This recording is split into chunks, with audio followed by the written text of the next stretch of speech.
Hello hello hello hello hello Bhagavathi அம்மா தாயே எனக்கு நல்ல வாக்கு கொடு. உன்னை நம்பி வந்திருக்கேன் பகவதி தாயே.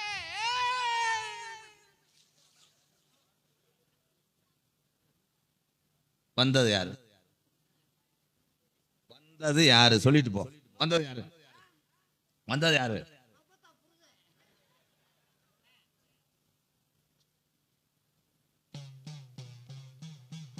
போடா அங்கேக்கு அட்டுவானது வருது படிச்சு சொல்லுப்பா. காணிக்க வந்துருச்சு பேப்பர் இருக்கும் வரை உதவிடு பிறருக்கு, இறக்கும் வரை உதவிடு அவர்களுக்கு. அன்பு என்பது ஒரு சிறந்த பரிசு. அதை பெற்றாலும் கொடுத்தாலும் சந்தோஷமே. அந்த அன்பை குறையாமல் கொடுத்து கொண்டிருக்கும் எம்கேஆர் அன்பாலயத்தில் ஒரு சிறிய அன்பு மடல் மற்றும் சிறிய உதவி ஸ்ரீ ஆண்டவர் ஆடியோ எப்ப கொடுக்குறாங்க பாருங்க. நாடகம் முடிஞ்சு 8 வருஷம் ஆச்சுடா.